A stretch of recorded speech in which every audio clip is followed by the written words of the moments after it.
Hey everybody, welcome, and thank you for listening to this episode of Marriage Therapy Radio. My name is Zach Brittle. I'm here with Laura Heck. We have a big announcement in this episode. In fact, it may be the biggest announcement we've ever had in the history of Marriage Therapy Radio. So, I won't leave you hanging. Let's just get to it. This is a very cool conversation. Stick around. Hi.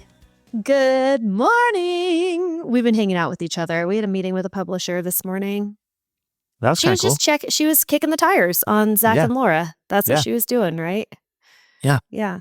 Well, I mean, it's funny because I feel like we were very authentic. I ran into my mom because I was like, okay, we got to pause this because my mom just came to the door. Stop it. You have to say something nice. See, about your mother-in-law, I will say forever. Yeah. I'm one of her favorite people. And about your mom, I will say she's a piece of work. And that's going to be the running joke that we have for one more month. That's fun. Do you know what I think is really funny about that? Is that my mom and my dad are divorced, have been since I was 2 years old. They have never really had a relationship with each other. It's been a relationship that was centered on we will see each other at weddings, we'll see each other at like Easters or whatever, but we don't need to have a relationship. And my dad has his own children, and their children, my sisters, listen to the podcast from time to time.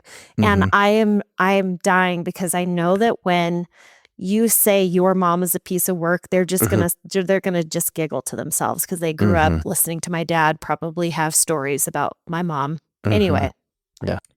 So I met with my mom and she's so excited, and she was like, hey, so does the publisher want you to write this book? Because I told him that it's kind of steeped in sort of Buddhism. That's where it started, blah, blah, blah. And she's really, I said the magic word and her eyes Buddhism? lit up and she was like, could you write a book about? And then she just started going off. And I was like, no, Mom, I can't, because that's not my discipline. I am not Buddhist. I am not. I said, if they hire Zach and Laura to write a book, we are going to be fully ourselves, and we are not going to mold and shape ourselves to be anything that resembles Buddhism, because that's not who we are.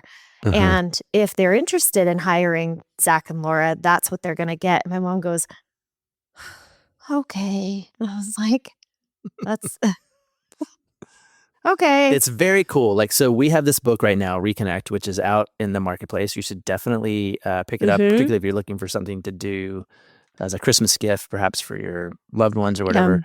It's a workbook that is really, really practical. This lady found that book and she was like, hey, I like these guys. I want to talk to them. And then she invited us to think a little more broadly. She was like, we're not really into like the workbook notion. We're into this philosophical, existential kind of notion. And that was fun to talk about, and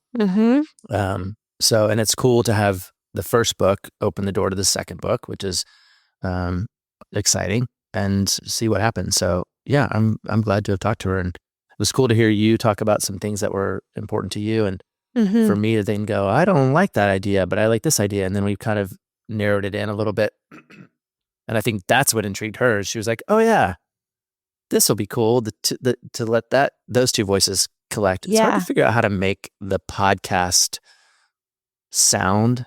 What I mean is like the sound of the podcast, which is two people just kind of talking to each other. Come out in written form. Yeah. Yeah. Totally. Like, how do you take the way that our two brains dissect, think about things, tease it apart, bat around with like kind of the respect that we have for each other, but at the same time, sort of like poking and jabbing, in literary form. It's actually very cool. Sorry. What are you thinking?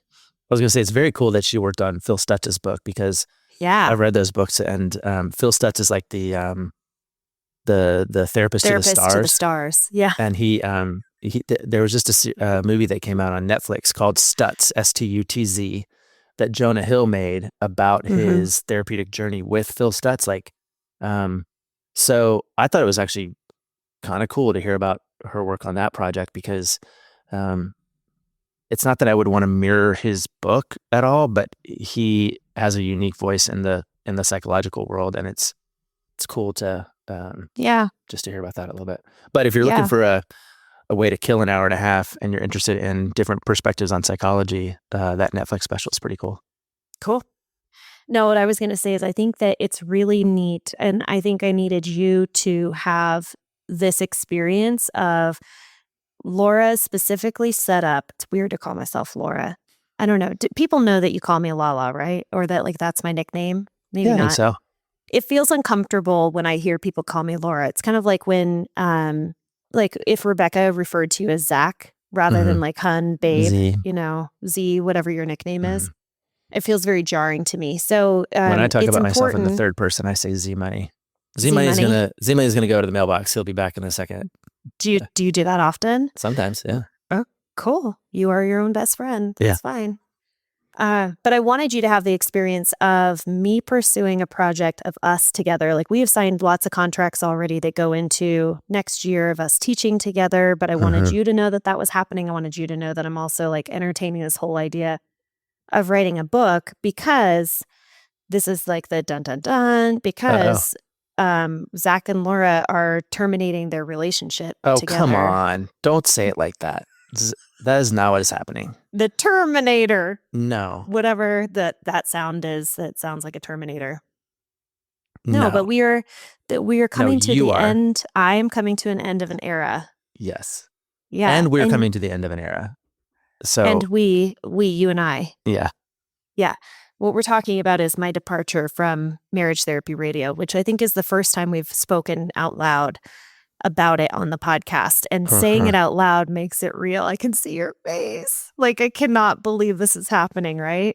I'm so bummed about it. Let's talk about your feelings about this because let's talk about your feelings about this. Like this is your dream. This is your heart. And I think we ought to honor that because that is, I think, what's at stake. Like what's driving this really. I think what is driving this is your heart, your passion, your energy. Yes. And I think that is something we ought to hear about. Yeah. No, it's super true. I came to you, I want to say, what do you think? 6 months ago, 9 months ago? Well, it depends on what version of this conversation you're talking about because it's been cooking for a while. It has been cooking for a while. And yeah. And so like I've kind of dipped in and out of passion and I get like really excited about certain things. And I've been less excited about doing the podcast and that's okay. Like burnout is one of those things that you kind of like push through. Like I can't just pick up and leave my career path as a therapist, but therapists absolutely go through periods of burnout. And I had a significant burnout, I want to say like 2 years ago from my career as a therapist. And I believe I sort of dialed it back a little bit, like just decided I wasn't going to take on as many clients and I was going to kind of recover, gather myself, get regrounded, because it can be hard work sometimes to feel competent, to feel confident, to feel like you're helping. And it's hard work to be a helper. And then I also experienced a little burnout with the podcast itself. And that's a little bit easier to say, okay, I'm going to dial this back rather than your actual career. Because the podcast is, for me, it's a hobby. For my career, it's what makes money and keeps the lights on in my home. Yeah, so I think I came to you and was just like, yeah, I don't know if I want to continue doing this. What do you think? And this is in the process of writing the book. And you said, we need to get through the book itself, the selling and the promotion of the book, and then we can talk. And we did. And I was like, okay, I'm still in that same place of wanting to make a change and just wanting to align a little bit closer with where my value system is in my career path and where I'm spending my time and energy. So that's where I'm at. Does that describe it? We've had this conversation a couple times. Like the first time I remember was just before we got, we started to get ad revenue and we were signing on with our ad broker and they required a year-long commitment. I was like, if we do this where we're going to make some money, we need a year. And you're like, I can do it for one more year. And that was like 3 years ago. Yeah. And so we got a year. And then stuff started happening, which was kind of cool. And then, you know, every once in a while, you're like, I'm not really feeling it. And it's been a labor of love, right? I mean, this podcast is the product of two friends kind of just turning on microphones and talking to each other.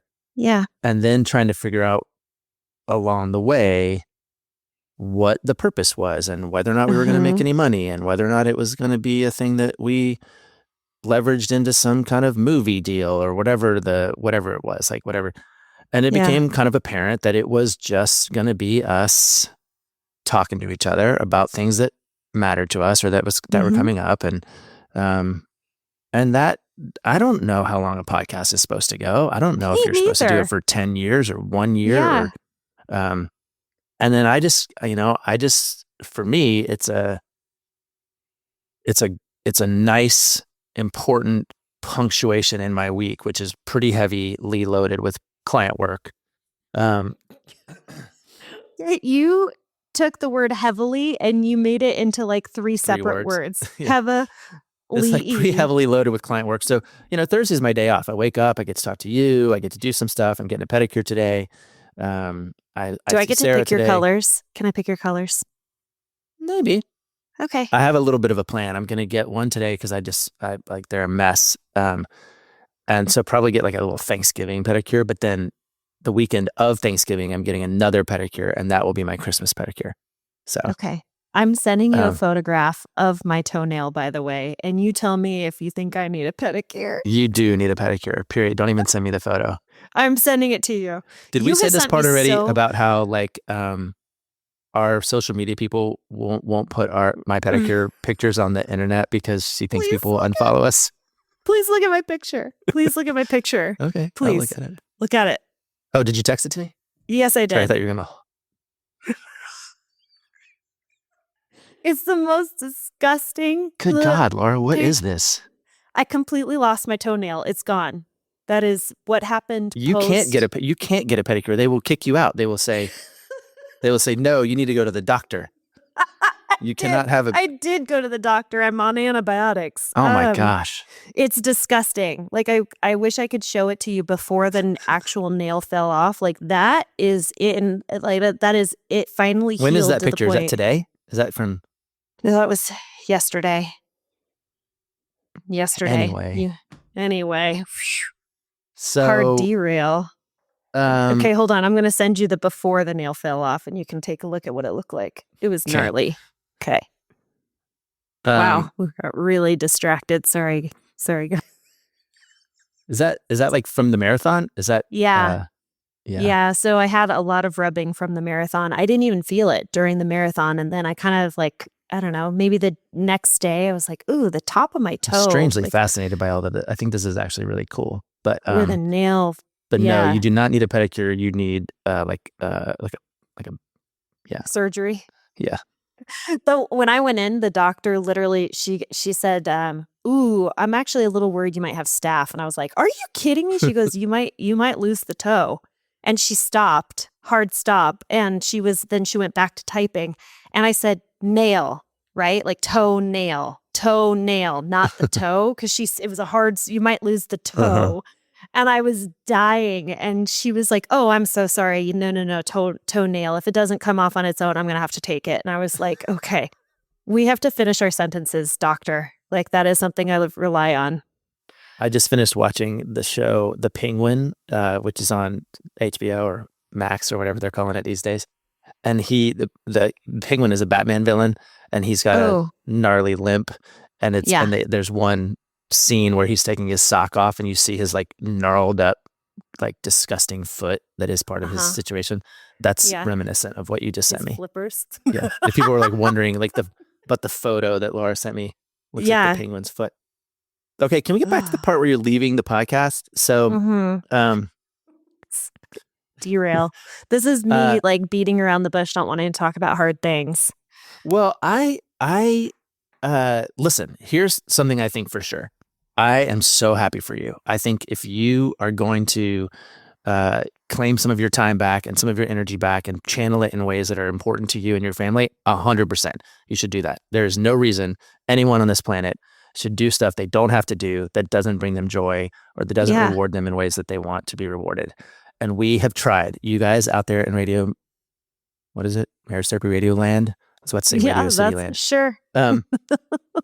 We've tried. We've tried to turn this into a financially viable, pay for our vacations kind of thing. And it just isn't. It's not. And Have we tried to do we that? have tried. I feel like We do the at the ads. bare We do the minimum, we Patreon. try to Well, pay but our you know, I mean, like we're bills. trying to break even, Yeah. and it would be nice to break even or Yeah. make a little bit of money and use that money or whatever. And Yeah. that's not our shtick. Our shtick isn't to get rich off the podcasting, and so that can be okay.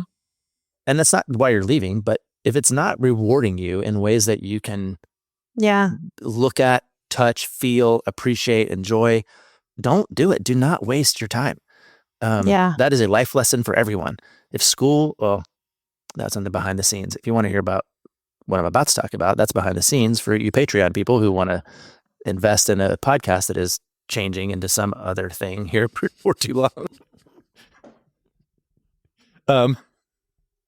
Oh my gosh, I almost spit my juice right out. Whew.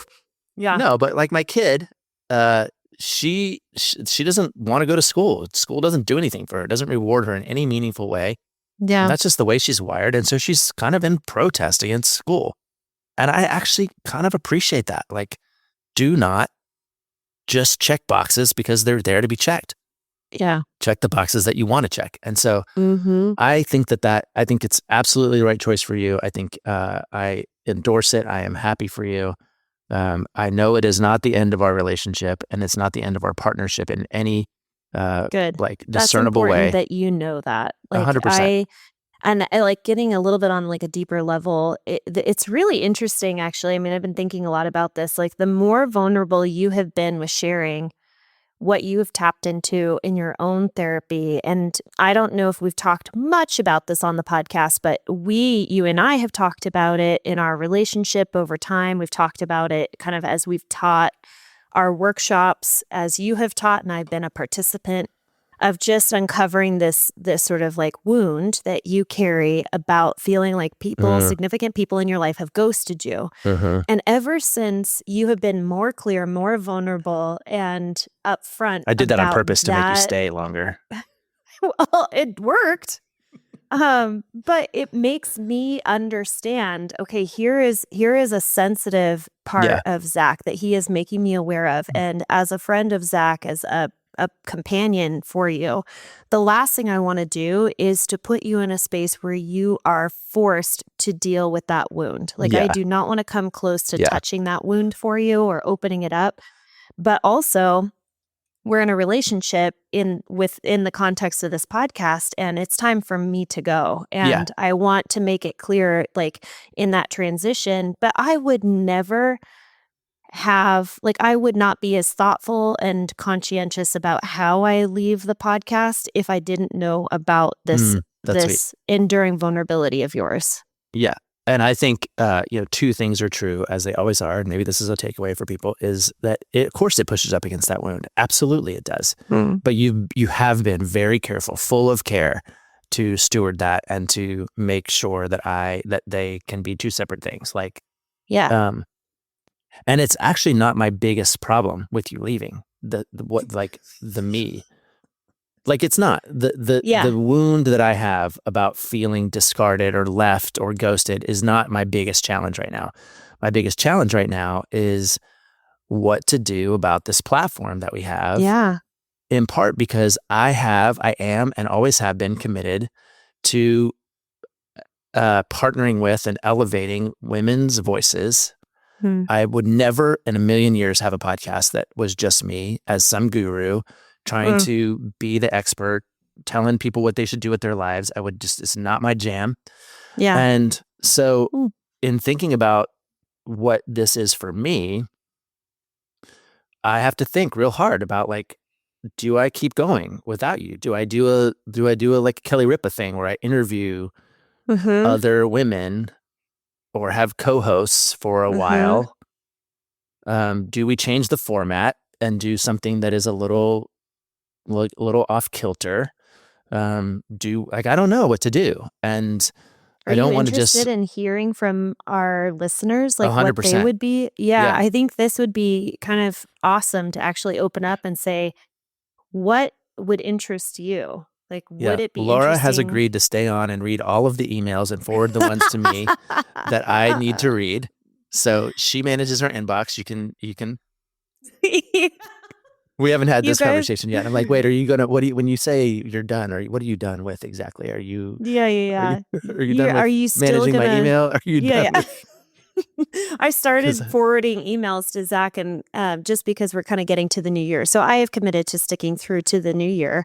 And then in 2025, that will be my departure.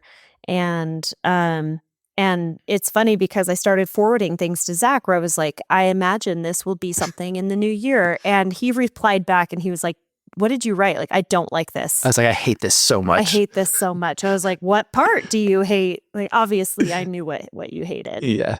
Yeah. But I would be interested to know, like, if you can imagine kind of an evolution of marriage therapy radio without me. I know it's so devastating to even imagine. Well, I heard you say one thing that I think is important to let know is that maybe every once in a while you'll come back and we can have like a special episode that you like are just like checking in and saying hi and being like on the, here comes Laura, and it's like a reunion show or something. Yeah. Totally. Like cool. every 3 months, 4 months, I'll pop on and I'll give you little updates and we'll talk about something. I'll be just a guest of yours every week. And look at that. We have a guest, her name's Laura. We'll give a full bio read on her. Yeah. Yeah, I would be interested to know what people want to hear about. I of course have some ideas. And one of those ideas is that we sunset the podcast, that Marriage Therapy Radio has. I mean, it is. It's one of the realities. Maybe people are like, we're over it. Yeah. It's time to shut it down.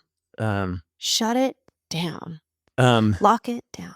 Yeah. But I've got ideas. I mean, again, I've got ideas. I want to hear about your ideas. One of my ideas, by the way, is to actually interview actual real couples. Oh, yeah. Like in a little 3-episode arc from time to time, where we just get inside what your relationship is like and what it, what I may have to say about that, or perspectives that may be helpful. And that could be cool. Esther Perel did that a little bit where what was it called? No idea. That was her podcast for a minute where she actually was talking to actual couples. Yeah. And they weren't clients and she wasn't doing therapy. She was just sort of modeling conversation. Where do we begin? I think it's called Where Do We Begin? Yeah. Okay. So that's a format that I've been considering. Of course, I would need volunteers, people who are interested and who are interesting. Sorry about that, but like, don't bore me. Don't bore our listeners. We don't need boring people. So I don't know, dude. Like, that's where I'm at in terms of this particular moment in time. I'm glad we have another month or so. I think it would be interesting. We're doing a couple of interviews. In January, we will be airing all of those oh, yeah. So I Married an Axe Murderer episodes. So I Married a Relationship Therapist. Or so relationship we'll hit a little expert. bit of a sort of a live recording pause and play those episodes, which are all amazing. So we'll get Laura through the end of January, beginning of February. And then we see where we're at. So do you have any interest in bringing on another female co-host that has a different perspective, a different genre? Like maybe they are really into emotionally focused couples therapy. I know you have a lot of connections out there. Yeah, this is the Kelly Ripa thing, right? Where when Regis moved on, she had people come in for a week or a month at a time, and she just sort of tried out the vibe until she ended up, I think, with Michael Strahan. I don't really know how that whole thing. Maybe it was Ryan Seacrest. Ryan Seacrest. Tongue and teeth, they all get in the way. So no, I do have some very cool women in my life who are thoughtful and intelligent and funny and interesting and who have different perspectives. And they would all be great. They just would all be not you. And that means we don't know. We don't know if it's going to track for people or if it's going to make sense. So well, I want to encourage please people. Do send me your ideas. Please do, again, part of what would keep Marriage Therapy Radio going is folks who are investing in Marriage Therapy Radio financially, which is, I know it's a weird thing to say, but like comes a point where you literally just kind of can't kind of can't keep going. So I think it's exciting time. Change is always cool. I think I hope the voice that we're offering is valuable to people in this era, and that it will continue to be. And none of that is as important as like, hey, what are you going to do? Like, what are you going to do with your time? With my Thursdays? Yeah. Or just with your energy? Well, I mean, it's funny because I literally told my son yesterday, I said, "Did you enjoy me being in your class yesterday?" And he was like, "Mom, it was the best. It's so cool having you come and he goes, "By the way, we need somebody in our art room that's volunteering." So the first thing on my list is that I would really love to be a mom. It's hard living in Bend, and this is kind of a stupid thing to complain about it's stupid, but it is my reality, is that I am in a community of most households being single earner households where one or even both parents are highly available for their children. Both Ryan and I have evolved. We've been through seasons where he wasn't working for about a year last year, which really made me kind of dig in. I was the sole, breadwinner for the household. I upped my hours. I was taking on a lot more than I normally would, but it meant that I was not able to lean into family the same way that I would like to. And that's the first thing that's on my mind is I want to be as available for my kiddo, to volunteer in his school, to be as present as other moms and dads. So that's kind of the first thing on my agenda, is to just be very present. Do more volunteering. Honestly, that's kind of it. I also would not really, but I'd like to be more present for my mom as she ages a little bit more. She, especially in the winter, is pretty isolated, and she doesn't have a lot of people to be around. And I feel a lot of weight on my shoulders to be the person that says, "Hey, did I tell you that I took her to the senior center for us to go play games?" Yeah.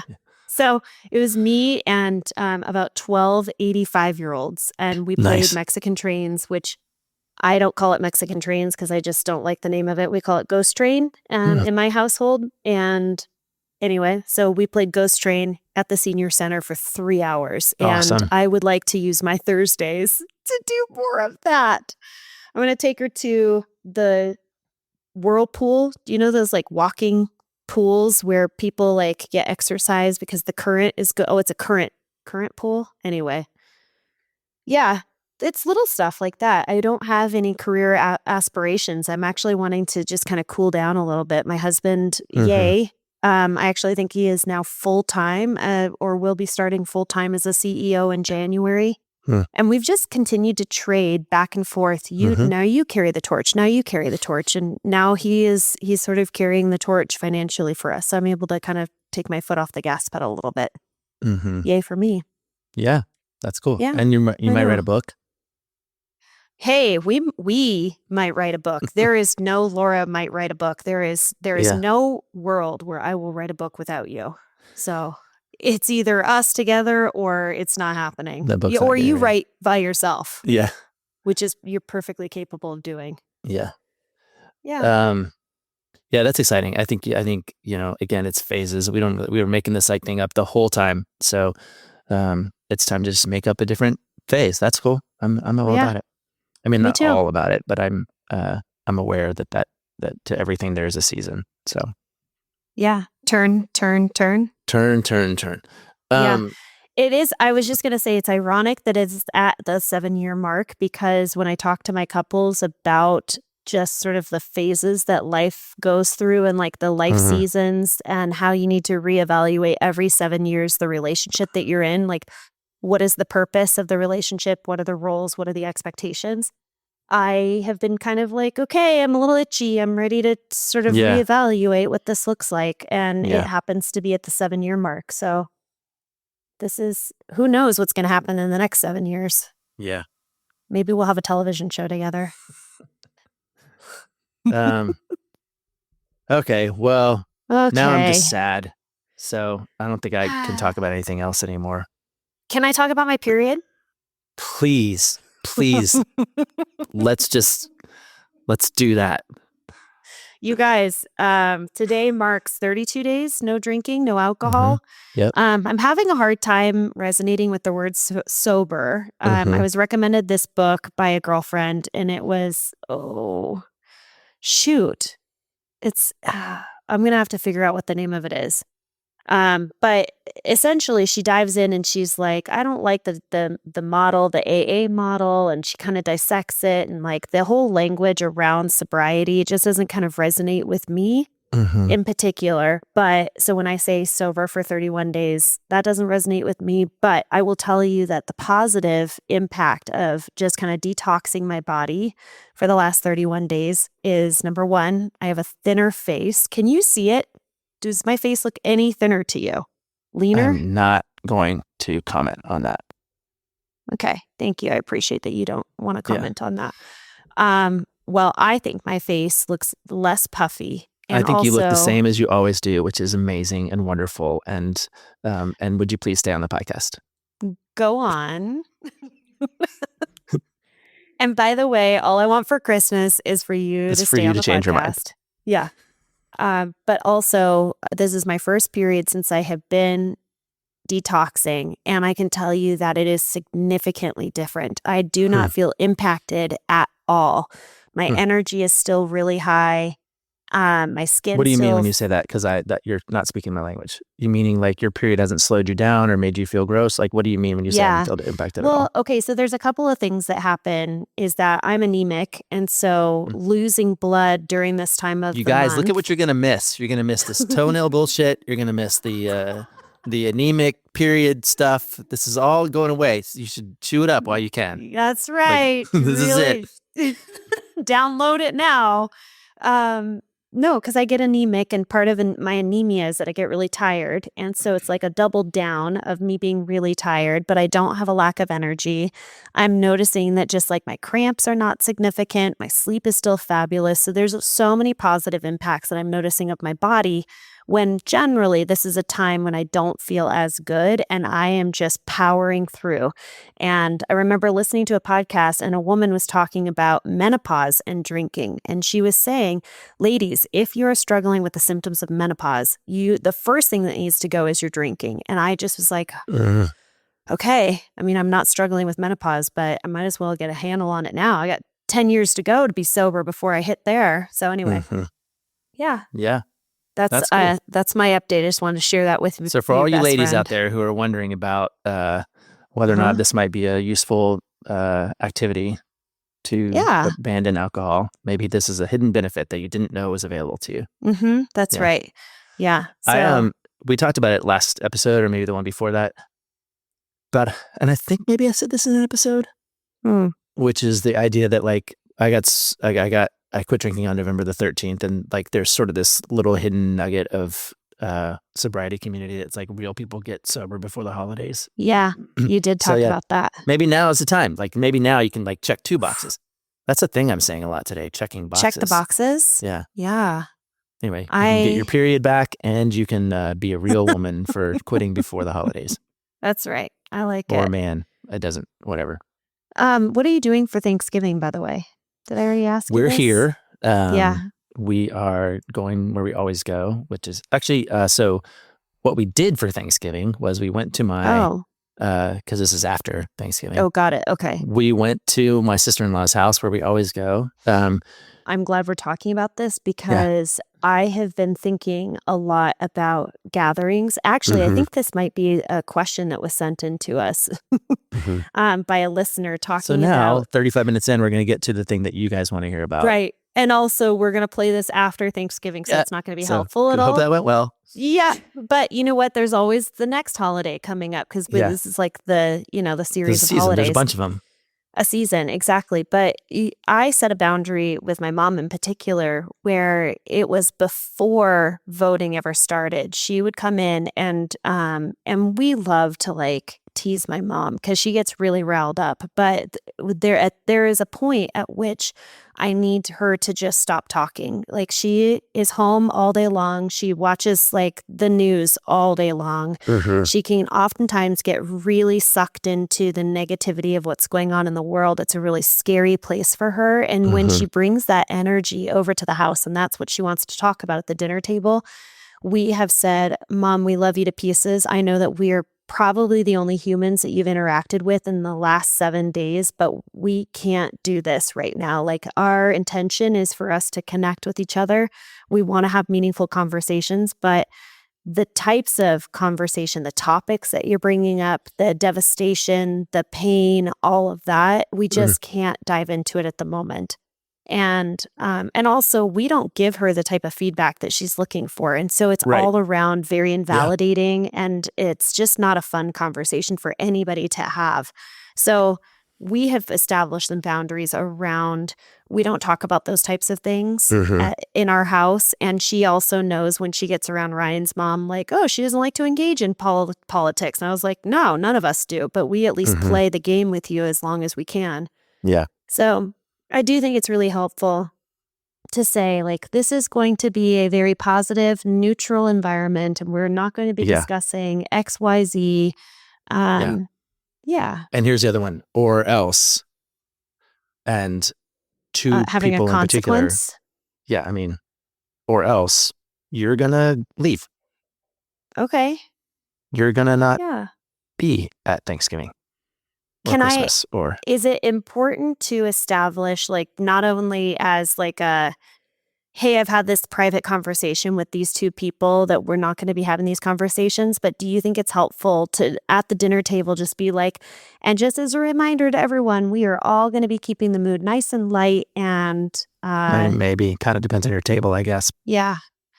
Well, we are going to be having Thanksgiving dinner out. We're going to go to, so cringy, the club, and the club is hosting Thanksgiving buffet, which I really love. And it's a little hard for me because I do love to cook and I do love to host. And it can be stressful, but it also gives me something to look forward to.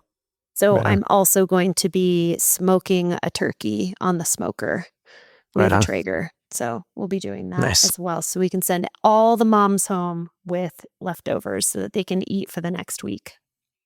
So that's the game plan. Well, I hope everyone had a very nice Thanksgiving. Okay. Or maybe you will have one if you're having it some other time. And